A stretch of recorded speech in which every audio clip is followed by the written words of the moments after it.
Welcome to the Healthful Woman podcast. Today is Tuesday, August 25th, 2020, day 2 of Yoga Week. I hope you enjoyed my podcast yesterday with Trella Allen. Today, I'm joined by Kate Kuss to talk about yoga, a vehicle for change. Kate used to teach a yoga class at Pure Yoga in New York City, and Michal and I were regulars in her class. Kate is, simply put, really cool.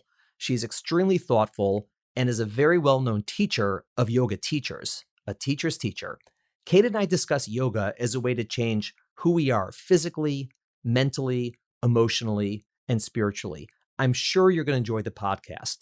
Tomorrow, I'm joined by Julia Stevens to talk about high energy yoga. Thanks for listening. Have a great day. Welcome to today's episode of Healthful Woman, a podcast designed to explore topics in women's health at all stages of life. I'm your host, Dr. Nathan Fox, an OBGYN and maternal fetal medicine specialist practicing in New York City. At Healthful Woman, I speak with leaders in the field to help you learn more about women's health, pregnancy, and wellness. All right, we're here with Kate Kuss, who is the founder of Soul and Steady Yoga Parlor and one of my instructors and mentors for yoga.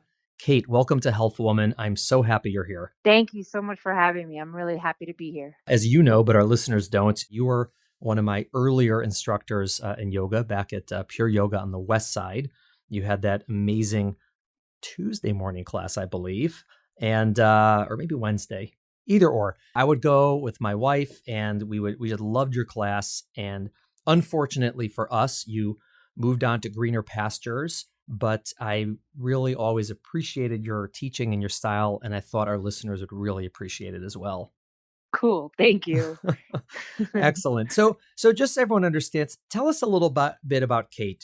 Who are you? What's your story? Where are you from? How'd you get into yoga in the first place? Oh, I love this question. Normally when I love it because normally when I share this, I teach yoga teachers and I love doing my teacher training. So when this question comes up, it's always everybody has a story about how they got into yoga. And for me, I'm 42 years old now. I've been teaching yoga for the past 11 years. And I actually got into yoga pretty later on in life, like when I was in my later 20s, like 28 years old. And the way I got into yoga was it found me in the time when I really needed someone or something to connect to. So let me take a little bit of a ride back a little bit in memory time. So I grew up with a mom who did Bikram yoga from like a Jack LaLanne tape on a VHS. And my mom was like very, very much into being healthy. Like I was the kid who grew up in Astoria, Queens, and I also grew up on the North Fork of Long Island, out in the country, and I had city life and country life. And my mom had green juice in the refrigerator before anybody like really did green juice and skim milk. Like nobody did skim milk back in the early 90s, but my mom did. And she was really health conscious and did a lot of yoga. Now, I'm the oldest of four. I'm a female, and most teenagers, when their mothers tell them to do something, or like, "Hey, come do a yoga class with me," I'm like, "Yeah, no, thanks." I was super active as a kid. Like I love sports, loved being active in my body. I was always working out, but just the yoga thing, I did not connect to at all.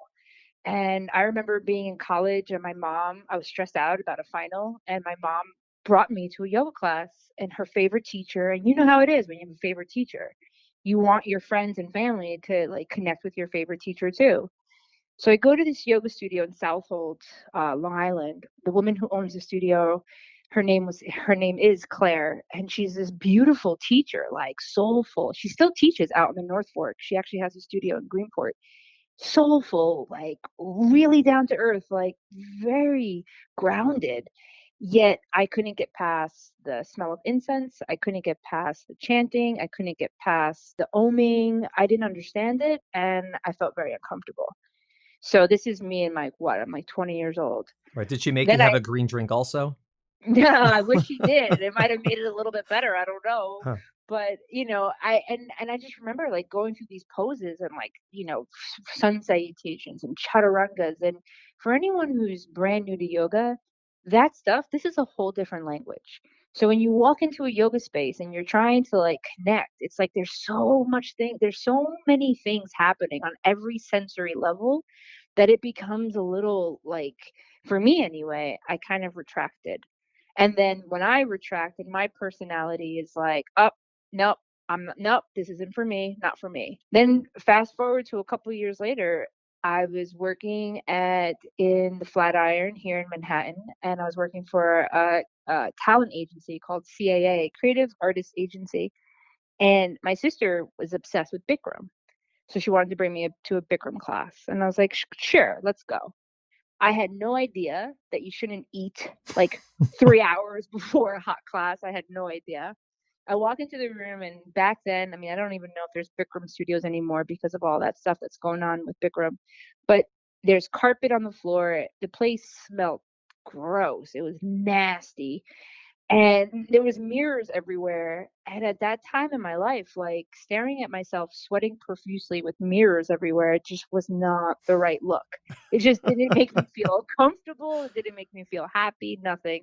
And at this point, I'm about 25 or 26. I left that, and the teacher told me that, whatever I do, I can't leave. Now, a Bikram room is like 100+ degree of humid heat, and I'm just dripping sweat, and I couldn't leave, and it just made me feel really claustrophobic. So I wasn't a big fan I wasn't even trying to go back. Then when I was about 28 years old, I was working at Fox Broadcasting Company, and I was doing integrated marketing as a media and advertising in the media and advertising world.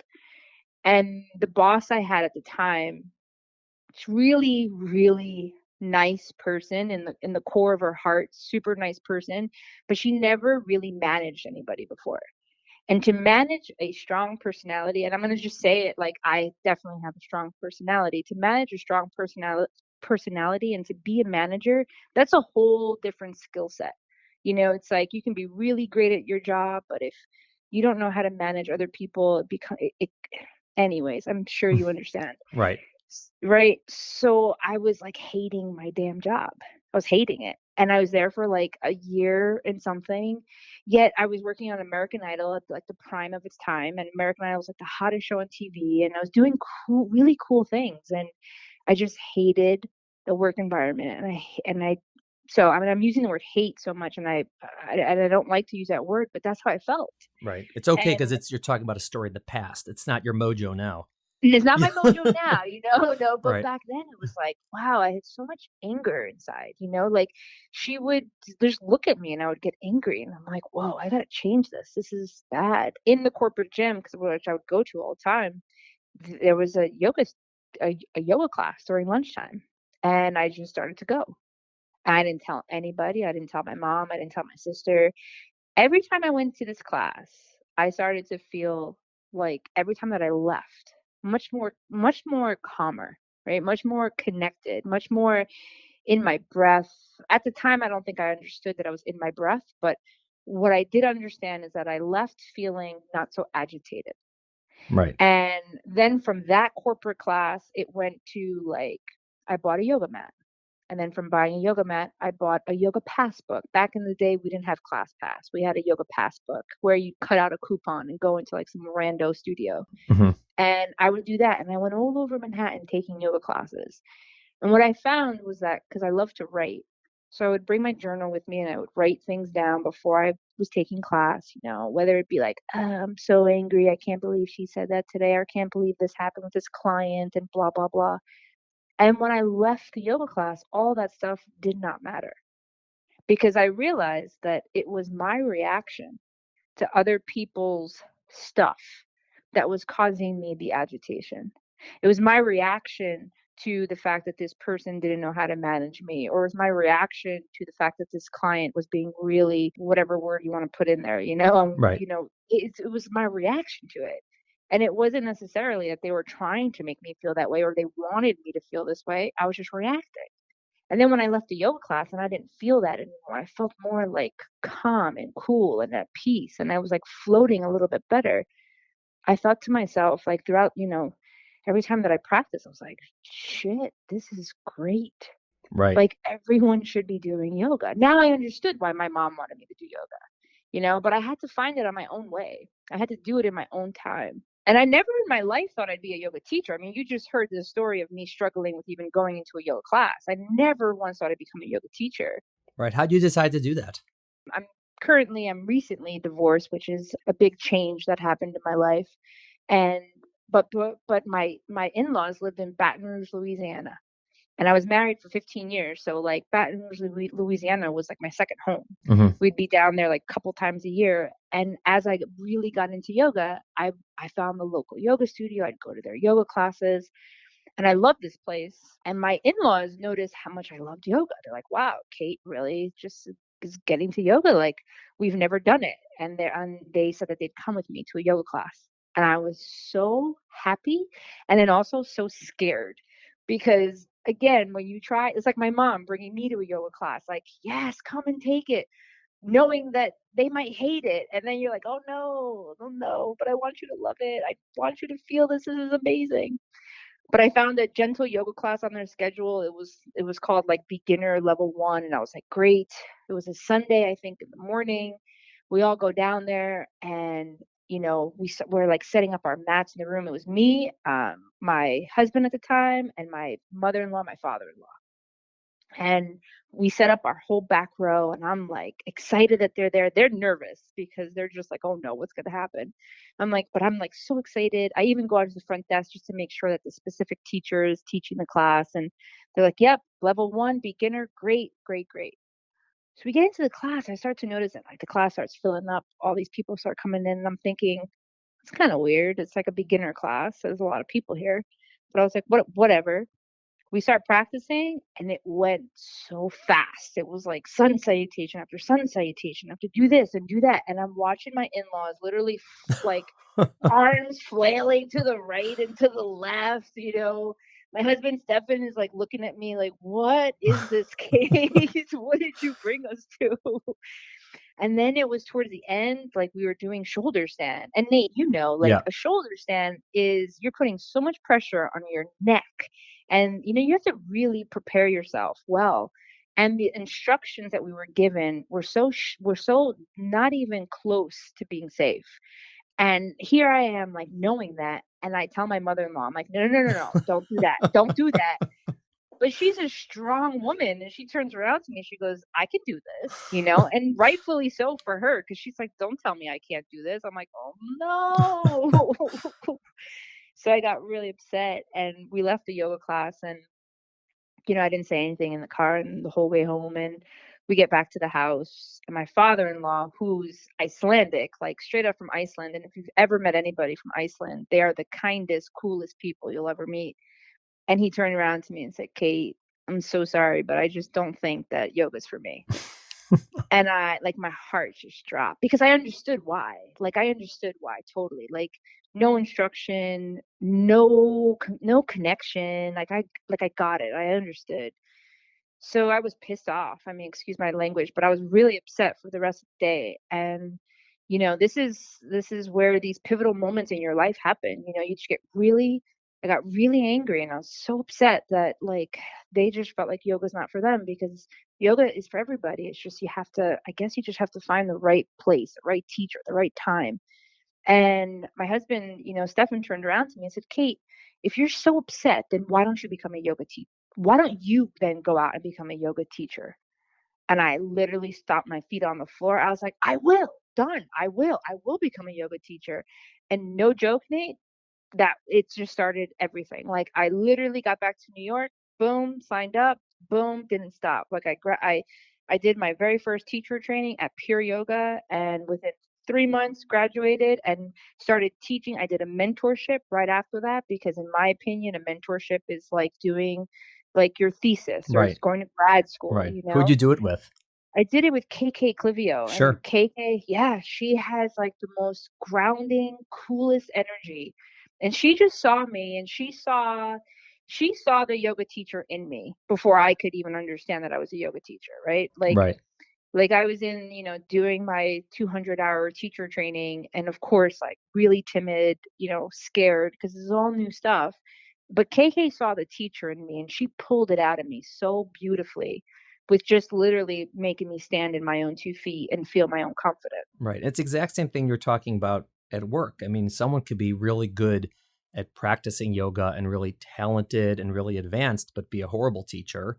And vice versa. Correct. Someone could be, average or whatever, but be an amazing teacher because, like being a manager, it's a different skill set. Being a teacher is yes, you have to understand yoga and know it and know what you're talking about, but to sort of impart that on others and help them get to the same place because everyone's different is a totally different skill set. Totally different skill set, because what you're as a yoga teacher, my hope and every time that I teach is for my students to walk away feeling more embodied, grounded, like they can handle whatever changes and challenges are happening. So it's, in a way, teaching yoga is not just about these physical postures. It's not just about the body, because that's not what yoga is only about. So it's understanding all the different layers of who you are and then standing in front of the room teaching a physical class, but having my goal is to literally inject energy into people. So that's why when you mentioned the music, that's why I use specific kind of music. I use specific kind of language. I use specific kind of body language for myself, because it's like I need to get really open and expansive and vulnerable in order for other people to maybe hopefully do the same for themselves. It's like to feel themselves. So what I do is I just literally put everything out on the table, and I don't air out my dirty laundry. That doesn't make any sense, because then I'm just standing on my soapbox. No, I think that to be a really good yoga teacher, it's like you got to be real.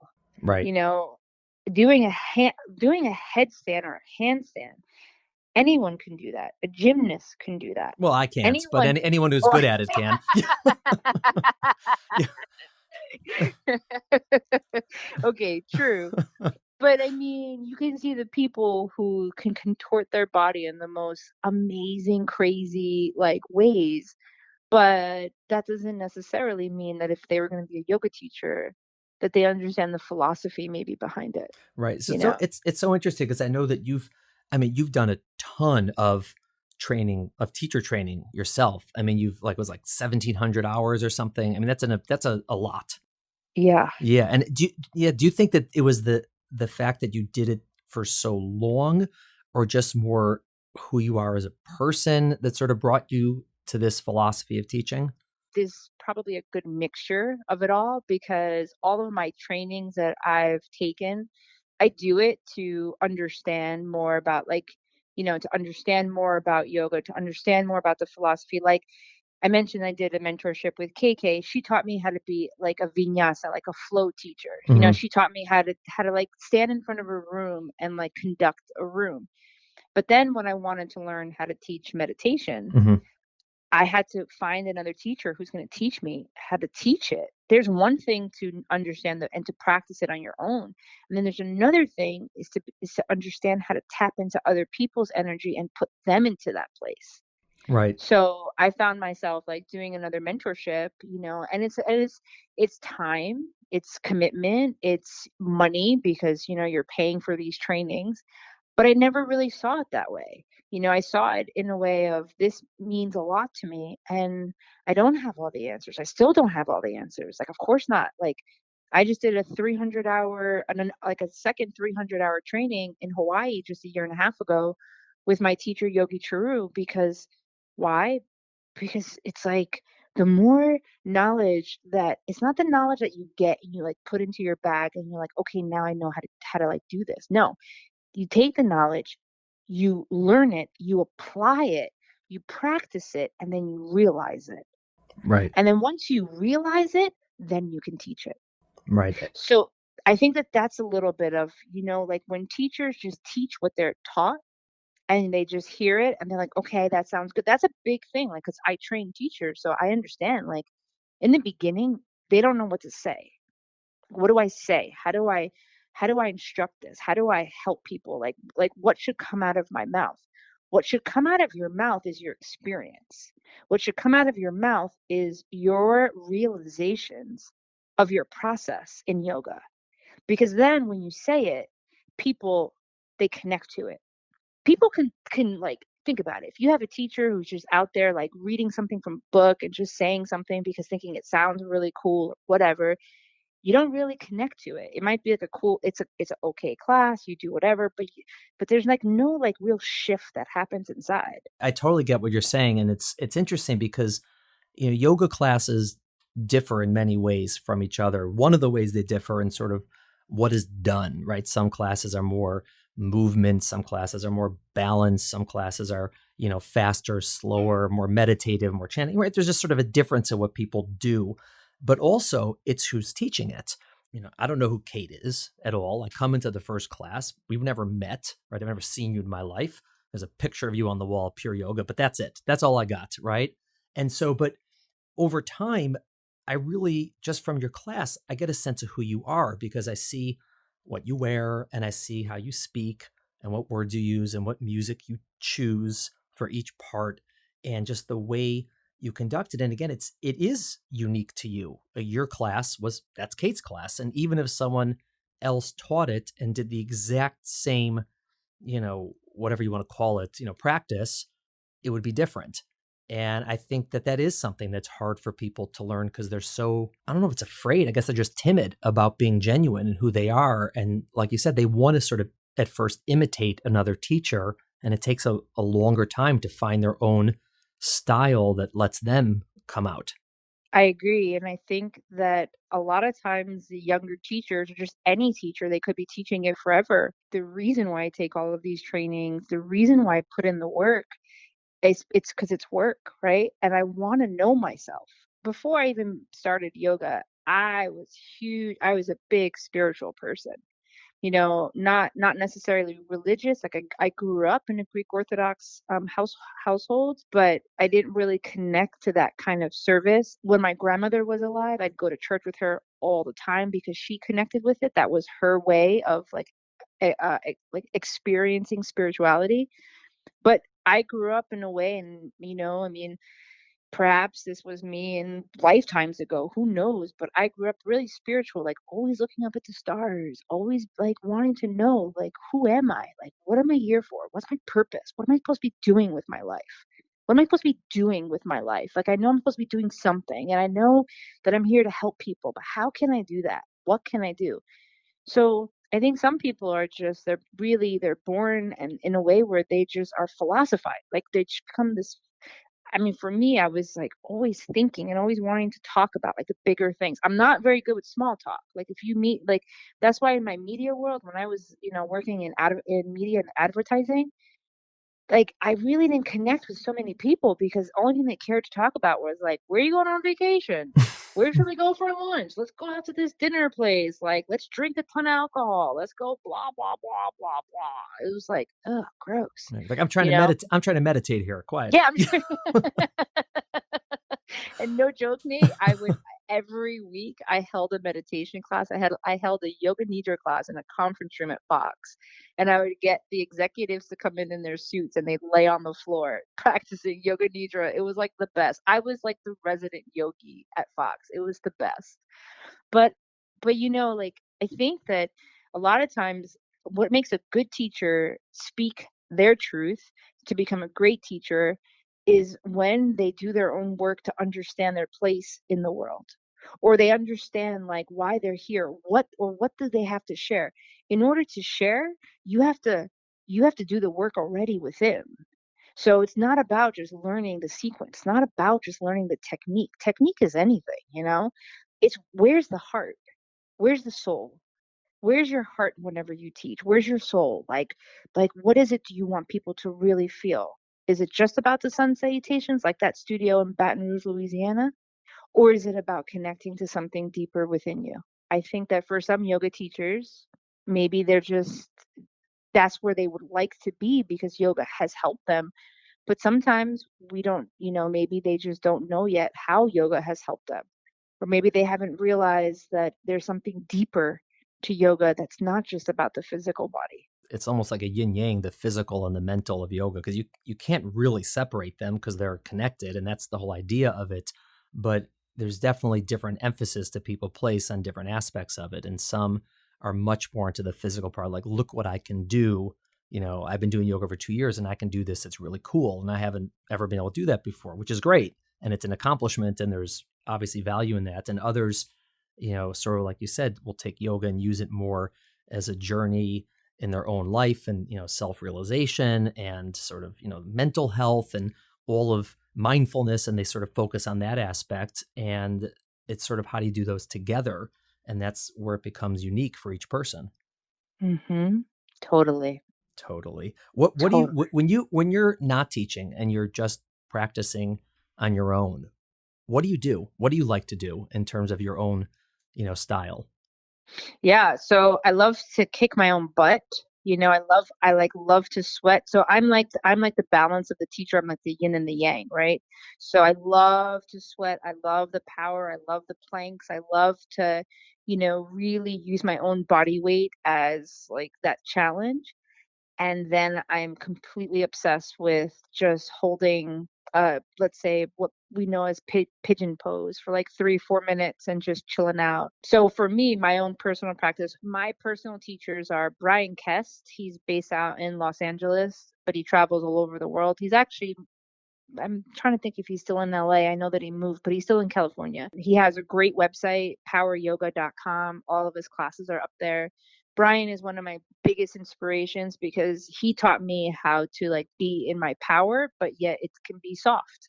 Right. It doesn't have to be like this hard, crazy thing. Like it could be really simple movements, and yet you can still feel really challenged. And it's it's great. And then I have Yogi Charu, who's my meditation teacher, and he's the one that, I think hands down, when I don't meditate, when I don't carve out time for quiet time, for introspection, that's whenever I become a little, I do not feel balanced or Right. I feel a little anxious or something. So when I practice on my own, I like to kick my own butt and do a lot of, the planks and the chaturangas and like the strengthening poses. But then it comes with the balance of like deep stretches, and then the meditation part is so important. The meditation part is like the icing on the cake.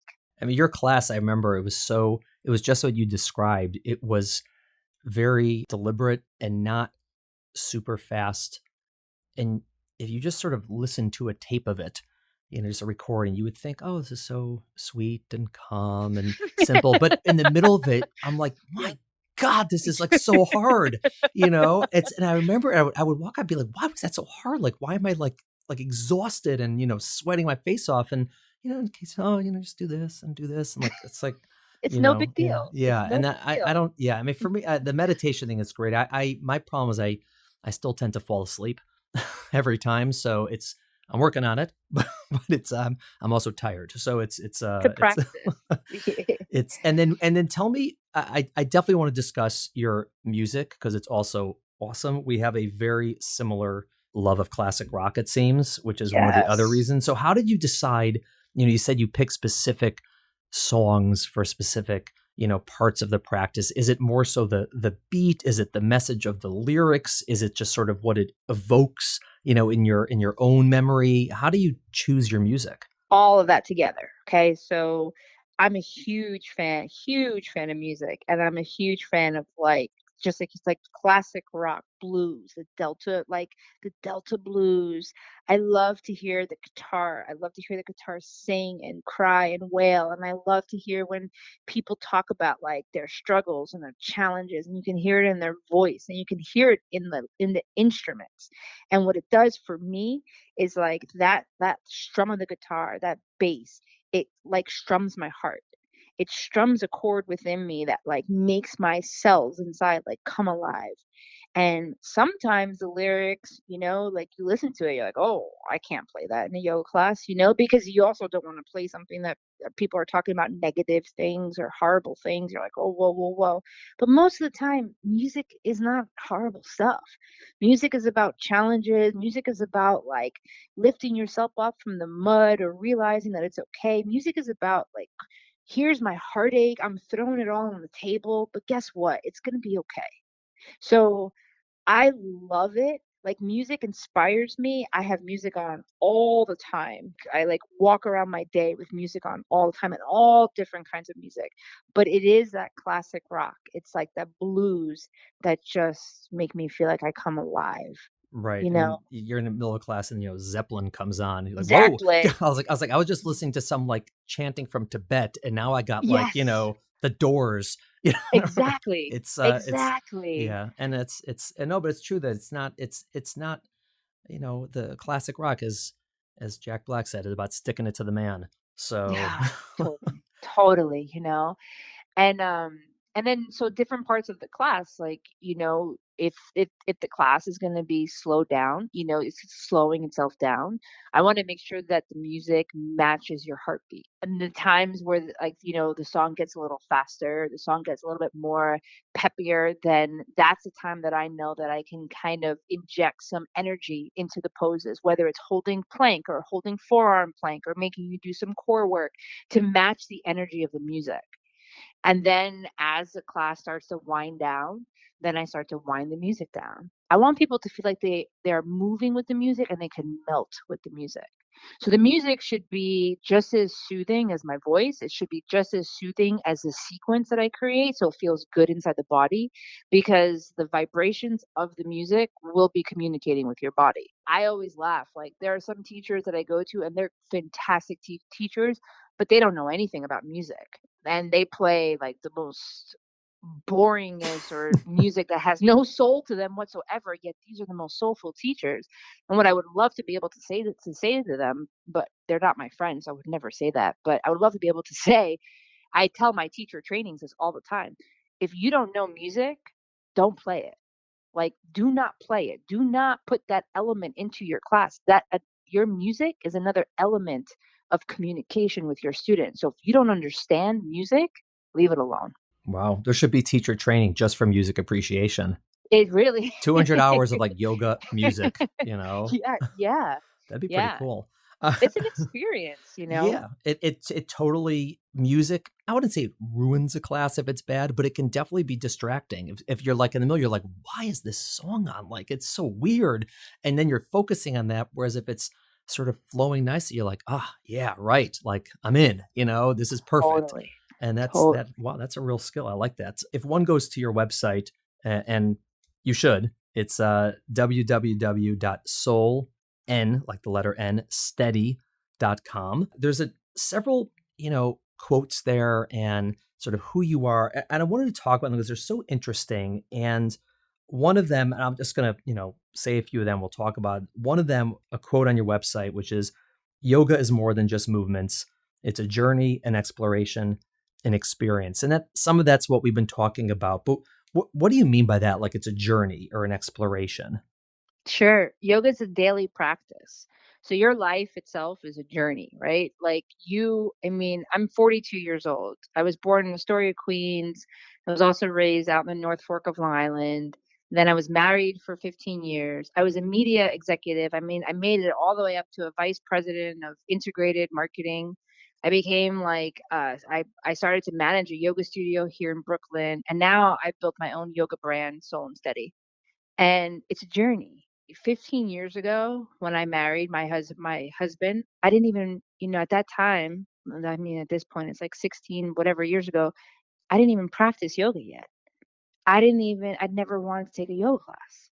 And now look, now I'm living a life straight up of yoga. And it's a journey because every single day I have the opportunity to listen to my heart, to my mind, to my energy, and to say, Kate, what's good for you? What do you want to do? How do you want to spend your day? What do you want to do with your day? So the journey part is me deciding, hey, this is what makes me feel good. This is what makes me feel alive. This is what makes me feel helpful. This is what makes me feel connected. So I'd like to do more of this. Where this is going to lead me, I have no idea. If you would have asked me 20 years ago, where do you expect to be in 20 years from now? I never would have said living in Red Hook, Brooklyn, owning my own yoga brand, Soul and Steady, creating a yoga parlor, a private yoga space and training space for teachers. I would have laughed. They're like, yeah, right. You know, but that's part of the journey. Part of the journey is not, is living, hopefully every day, is being able to live the best version of your life that you possibly can, and being flexible enough to make that left turn or the right turn or keep going straight or doing whatever it is that you feel is a direction that you should go into. When you practice yoga, it's a practice. It's not going to be like, great, I took a yoga class. And listen, hey, if this is how you do it, that's fine. But for me, it became a lifestyle, because yoga is a philosophy. It's not just about the physical, it's energetic, it's mental, it's emotional intelligence, and it's connection back to your soul. So it became this like way of life for me, and that's part of my journey that I'm just kind of going down, and I'm trying to live my most authentic life. In yoga, yes, of course it's movements, right? There's warrior 1, warrior 2, and you do this. But when you embody the energy that comes up in these poses, when you practice it from your heart space, when you put that foot down and spread your toes and feel your heel and lift your heart, your stuff, your mental stuff that you came into class with slowly goes away. And that's why I say that yoga is an experience. So every time that you come into class, every time you come onto your mat, I can teach you the same thing over and over and over again. I can teach you the same exact sequence, but every time that I teach it, you will feel it differently. You Right. will have a different experience, which is why Ashtanga yoga, which is an amazing, I practiced, I was a Mysore practitioner for 2 years, and it helped me. It actually helped me so much in my yoga journey, understanding yoga and the power of the breath. They do the same poses every single day, but it's not the same. It's interesting that when you're talking about this, and one of the other aspects that you focus on in your discussions and what you put on the website is this idea of change. And you write that how people change themselves, both spiritually, mentally, physically, emotionally. And you write, change is hard, it's uncomfortable and scary, we become vulnerable, and life feels heavy. Through a dedicated practice of yoga and meditation, we learn how to celebrate change in our lives. We see how our challenges are here to help us evolve into better versions of ourselves. And which is so true. And you can look at that in all those different aspects. People can say, I feel like I'm out of shape. I feel like I'm inflexible. I feel like, parts of me hurt and this. And yoga is an amazing, just physical tool to change and to feel better. People can have emotional troubles, situations or whatever it is. And yoga is really a way also to change, like you said, how you respond to the struggles and challenges that you face. It could be spiritual, as you were describing. It could be religious. It could be really anything if you sort of come into it with the right intention. And it's just an unbelievable vehicle for people to make change in their lives. And obviously, it's something that you focus on. Have you, what have you seen in terms of, whether your students or your peers or yourself, in terms of change that made you come to this realization? With myself, when I started practicing yoga, I saw the change of my attitude, right? So I saw the change first when I was still working at Fox, where that same boss that I would just drive me nuts, and I use the word like, and I hated my job. I slowly did not hate my job anymore. The job did not change, Nate. Right. Nothing about the job changed. The Right. boss You didn't change, the changed. job, I changed. Right. I changed. And I changed. And as I started to notice my change, I became much more, I didn't react so quickly. Right. So it wasn't like I was using my emotions, like anger comes up really fast for me, and I would just get angry really fast. And it's like, oh, nope, I can actually slow that down. So I wasn't this like, oh, I don't know, I was about to use the word slave to reactions. It's like a reaction comes up or an emotion comes up, and then you feel it and you become so heavy with it. And it was like, no, yoga helped me to slow all that stuff down so I could react from a higher place. And I wasn't just letting my senses take over. And I wasn't just letting my reactions take over. So when I noticed that change within me, I'm like, whoa, this works. There's a reason why yoga works. Unfortunately, they're not around anymore. I think they only have a studio in LA, but I think they closed down because of this whole pandemic. Hmm. But yoga works. There's a reason why that name is awesome. Yoga works. It works. The other thing too, it's like, you teach. I've been teaching for 11 years now. And who knows? I mean, sometimes my students talk to me. Sometimes they like don't. They can come every day to my class, and I can try to engage in conversation, but they're like, nope, don't want to talk. Cool, don't talk. But the ones that do open up and share things, I mean, when they tell me, because in every class we set an intention, because big part of yoga philosophy is to set an intention. It's called the sankalpa. I wrote about how to set this intention. It's on my website in case you want to read more about it.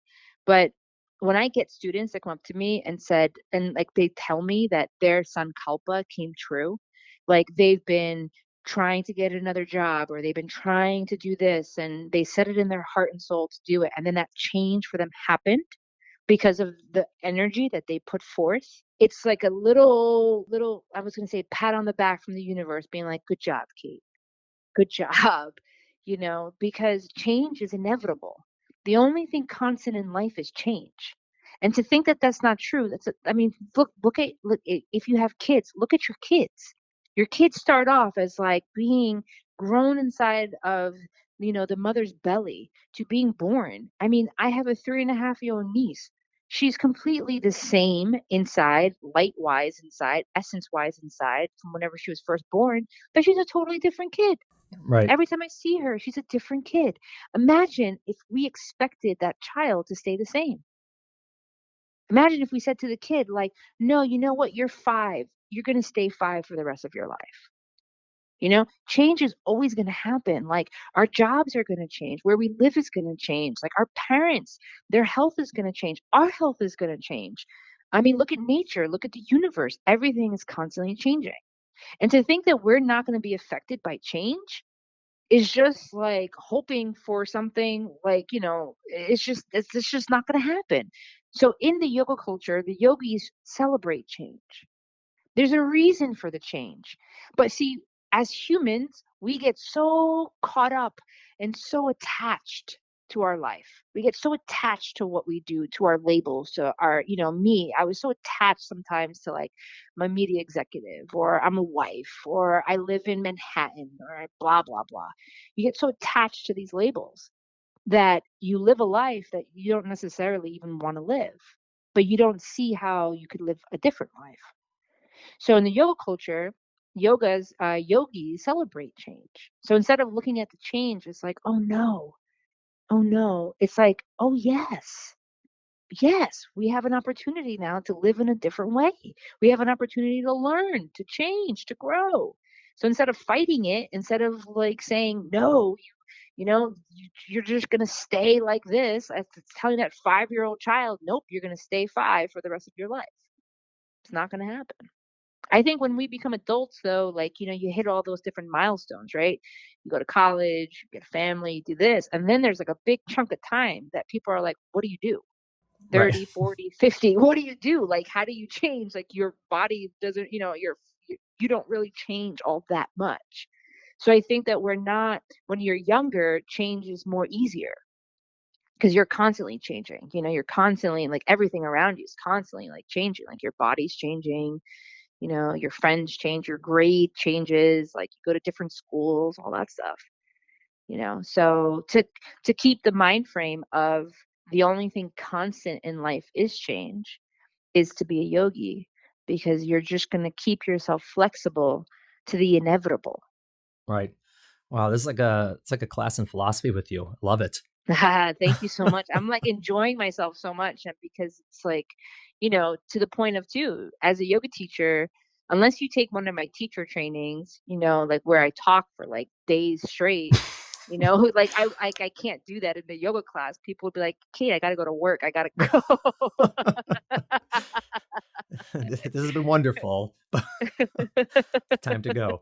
It's but no, it's really, listen, I love talking about this. I practice yoga. I'm not doing it every day. I've got a lot of things going on, but it's become a part of my life, and in my family, a lot of us do it. And I just see the benefits of it in so many different facets. of it. And one of them is everything you're talking about, which is this idea of looking at the world differently and looking at yourself differently and going through change. And it is really a philosophy in a sense of how to handle your journey through life. And I just think you do an amazing job at teaching it. And it's not just sitting in a classroom listening to you talk, but you do it through yoga, which I just find really cool. And I know that your students do. And that's why people gravitate to you. And I certainly would encourage anybody who's interested in yoga, either beginner, intermediate, advanced, whoever you think you are, check out Kate and your website, Soul and Steady, and just see if there's an opportunity to meet you and to learn from you and to practice with you. I think it's a really great opportunity for people. Thanks, Nate. That was so nice. Thank you so much. Fantastic. Kate, thank you so much for coming on Healthful Woman. I really appreciate it. I do hope to see you in person, both if I ever find out where Brooklyn is, two, if this pandemic ever ends and we're allowed to see other humans again, that'd be awesome. That'd be awesome. Well, I'm creating my own yoga parlor, my own yoga space in Red Hook. Actually, it's almost done. So whenever everything settles down, I would love to have you. That's awesome. Thanks, Kate. Have a great day. Thank you for listening to the Healthful Woman podcast. To learn more about our podcast, please visit our website at www.healthfulwoman.com. That's HEALTHFULWOMAN.com. If you have any questions about this podcast or any other topic you would like us to address, please feel free to email us at hw@healthfulwoman.com. Have a great day. The information discussed in Healthful Woman is intended for educational uses only and does not replace medical care from your physician. Healthful Woman is meant to expand your knowledge of women's health and does not replace ongoing care from your regular physician or gynecologist. We encourage you to speak with your doctor about specific diagnoses and treatment options for an effective treatment plan.